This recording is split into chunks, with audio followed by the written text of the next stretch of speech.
আমরা যে সৌদি আরবে হজ করতে যাই সেখানে কি মার্কা আছে, গণতন্ত্র আছে, ভোট আছে? তাহলে কি সৌদি আরবের লোক সব জাহান্নামী নাকি? তাদের যে আমির তারা বেহেশতের টিকিট বিক্রি করে। বেহেশতের মালিককে, আসমানের মালিককে, জমিনের মালিককে। এটা যারা বিশ্বাস করে তাদের ঈমান থাকবে না। পৃথিবীতে 10 জন মানুষ বেহেশতের খবর পেয়েছে, আর কেউ পেয়েছে? ওদের নিজেদের ঠিকানা নেই, ওরা আমাদেরকে বেহেশতে নিয়ে যাবে। তাদের সঙ্গে জোট বেঁধেছে শাপলা কলি। এই ফুল আর ফোটার কোনো সুযোগ নাই। যে এইবার সুযোগ তৈরি হয়েছে, ফুলবাড়ি ভাইদেরকে বলে যাই আমি, আপনারা আর ভুলের জায়গায় থাকিয়েন না। আপনার মেইন স্ট্রিমে আসেন, মেইন দল যে দল ক্ষমতা যাবে সেই দলে আসেন, তাহলে ফুলবাড়ির ভাগ্যের পরিবর্তন ঘটবে। এখন আমার এখানে দাঁড়িয়েছে, আমারই আত্মীয় হয়, এমন কথা আমি কি বলি? কি মার্কাটা? শাপলা কলি। এখনো কলিতে আছে, ফুটছে? ফোটার আগেই এমন একটা দুর্গন্ধ দলের সঙ্গে যুক্ত হয়েছে, ওই ফুল তো আর কোনোদিন ফুটবে না। স্বাধীনতার আমার পিতা সহ 30 লক্ষ মানুষ শহীদ হয়েছে, 2 লক্ষ মা বোনের জোট দিয়েছে। তাদের সঙ্গে জোট বেঁধেছে শাপলা কলি। এই ফুল আর ফোটার কোনো সুযোগ নাই। ওরা যদি নিজেরাই নির্বাচন করত, ওদের আন্দোলনে তাদের অগ্রণী ভূমিকার জন্য আমাদের একটা সমর্থন থাকতো।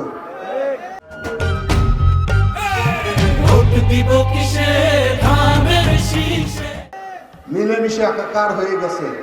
তাদের আমির সকালে এক কথা বলে, বিকালে এক কথা বলে। সারা বাংলাদেশের মায়েরা বোনরা ফুঁসে উঠেছে তার বক্তব্যে। যে সমস্ত কর্মজীবী মহিলা নাকি বাইরে কাজ করে, তারা নাকি খারাপ কাজের সঙ্গে যুক্ত থাকে। কি ধরনের কথা বলে? তাদের যে আমির তারা বেহেশতের টিকিট বিক্রি করে। বেহেশতের মালিককে, আসমানের মালিককে, জমিনের মালিককে। এটা যারা বিশ্বাস করে তাদের ঈমান থাকবে না।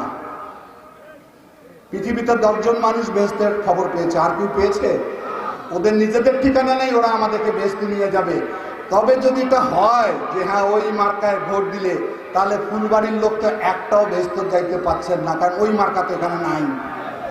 আপনাদেরকে ধ্বংস করে দিল তো। কি ধ্বংস করে নাই? আমাদের এই ওই মার্কাটা তো এখানে নাই, ওই দলের নেতৃত্ব তো নাই। তো ওনারা বলছে যে এই মার্কায় ভোট দিলে, পাল্লায় ভোট দিলে বেহেশতে যাবেন।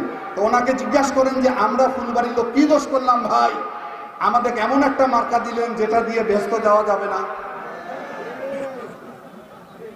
কে?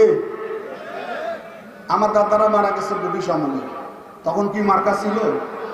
আমরা যে সৌদি আরবে হজ করতে যাই সেখানে কি মার্কা আছে, গণতন্ত্র আছে, ভোট আছে? তাহলে কি সৌদি আরবের লোক সব জাহান্নামী নাকি? কি কুফরি কথা বলে, কি মতবাদ এগুলো? এগুলো বিশ্বাস করবেন না, ঈমান থাকবে না।